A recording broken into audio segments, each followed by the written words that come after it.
This man is worth more than the GDP of Portugal.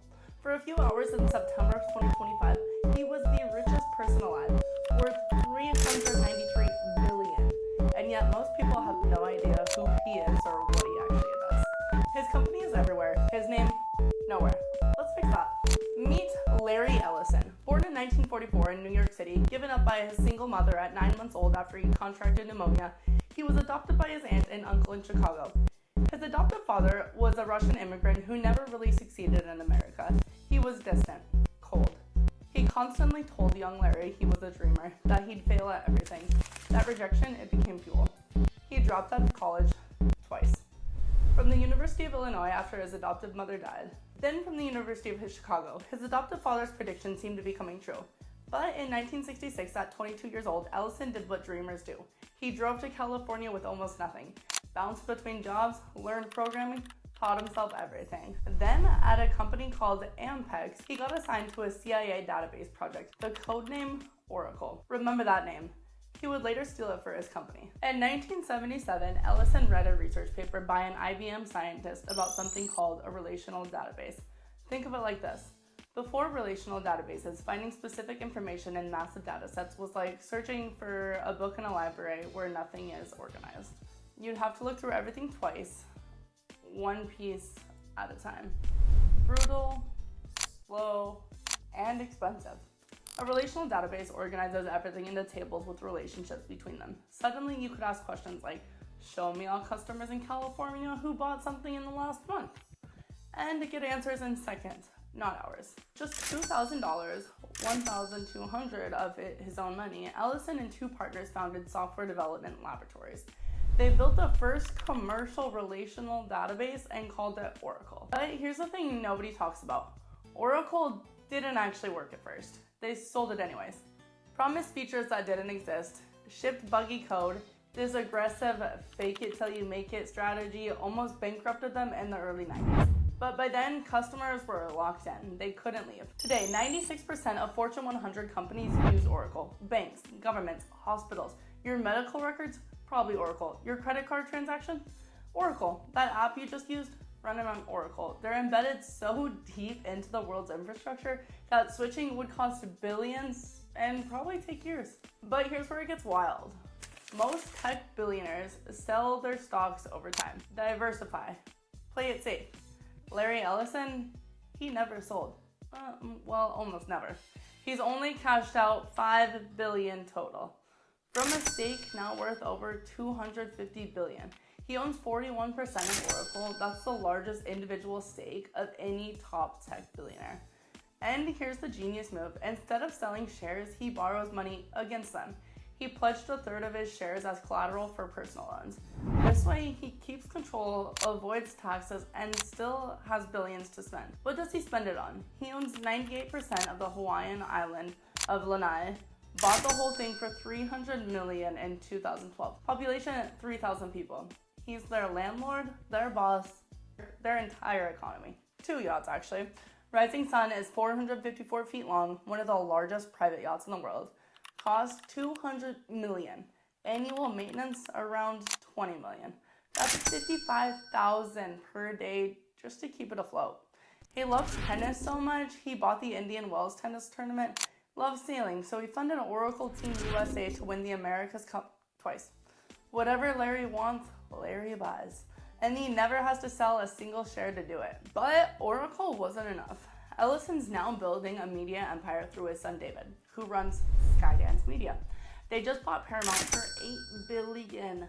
That means CBS, MTV, Comedy Central, all now connected to the Ellison family. David Ellison built Skydance from his dad's money, producing massive franchises like Top Gun Maverick and Mission Impossible. Now the Ellisons control one of Hollywood's biggest studios. That's influence over what millions of people watch, what stories get told, and what narratives shape culture. In TikTok, when the US forced a sale, Oracle stepped in. They're part of the investor group that now controls TikTok's US operations. Oracle hosts TikTok's data, your videos, your data, flowing through Ellison's servers. And Ellison's relationship with Trump, it hasn't been subtle. He's hosted fundraisers at his Rancho Mirage estate. He's pledged political donations. After Trump was banned from Twitter, Ellison reportedly pushed for alternatives. He's betting on Trump's return to power, and that bet is paying off. Oracle's cloud and database services power AI systems for tech giants. Every ChatGPT query, every AI model training run, chances are it touches Oracle infrastructure somewhere. In September 2025, Oracle's stock surged so much that Ellison briefly became the richest person in history at $393 billion. But here's what makes Oracle truly powerful and also controversial. It's not just that they're everywhere, it's that once you get in, you really can't get out. Oracle is notorious for aggressive licensing practices. They charge companies massive fees, then audit them to find violations, using the software in ways not explicitly allowed. Companies end up paying millions in surprise bills. There are entire consulting firms that exist just to help companies survive Oracle audits. Former employees have blown the whistle on intentionally confusing licenses designed to trap customers. But what are you going to do? Migrate off Oracle? That'll cost you a whole lot more than just paying the bill. And governments, Oracle has billions in contracts with the Pentagon, intelligence agencies. When the government tried to build healthcare.gov, Oracle was involved. When it crashed spectacularly, Oracle wasn't blamed, they just got paid to fix it. Now here's where things get uncomfortable. Jeffrey Epstein, the convicted sex offender who died in custody in 2019, recently released documents and leaked emails show Epstein had extensive contact with Silicon Valley elites, including people at Oracle. Ellison and Oracle executives appear in emails from Israeli officers trying to connect with tech leaders, with Epstein facilitating some of these connections.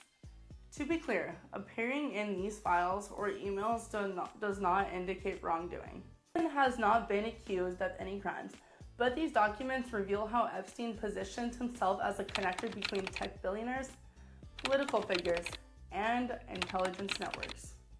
The controversy intensified when Oracle took over TikTok's US operations. Users noticed they couldn't type Epstein in direct messages. Oracle blamed weather-related data center outages. Researchers found no evidence of systematic censorship, but the timing raised eyebrows, especially since Ellison is a close Trump ally. Trump's Epstein connections have been widely documented. So what does this all mean? Larry Ellison controls infrastructure most people never think about. Your data, corporate data, government data. His company manages databases for hospitals, banks, governments. Now he's expanding into media and social platforms.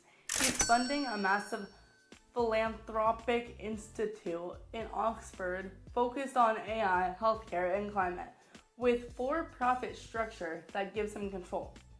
But it gets darker. Ellison has been vocal about his vision for the future, and it involves a lot of surveillance. In a 2013 talk, he advocated for putting sensors everywhere, tracking everyone, constant monitoring. He said, and I quote, "All of the information will be stored in computers." He literally said citizens should give up privacy expectations because technology makes total surveillance inevitable. This isn't speculation. This is his stated worldview. He's 81 years old, still chairman and CTO of Oracle, still accumulating power, still connected to Trump, buying up media companies, posting the data of millions. And here's the scariest part. There's no clear succession plan. He's not stepping down. He's not letting go. When one person controls this much infrastructure, this much data, this much influence, what happens when that person eventually goes? Larry Ellison turned $2,000 into a $250 billion empire by never letting go. He built the invisible infrastructure that runs the modern world. And now, he's positioning himself at the center of AI, media, and data. The question isn't whether you know Larry Ellison. It's whether you're okay with what he knows about you.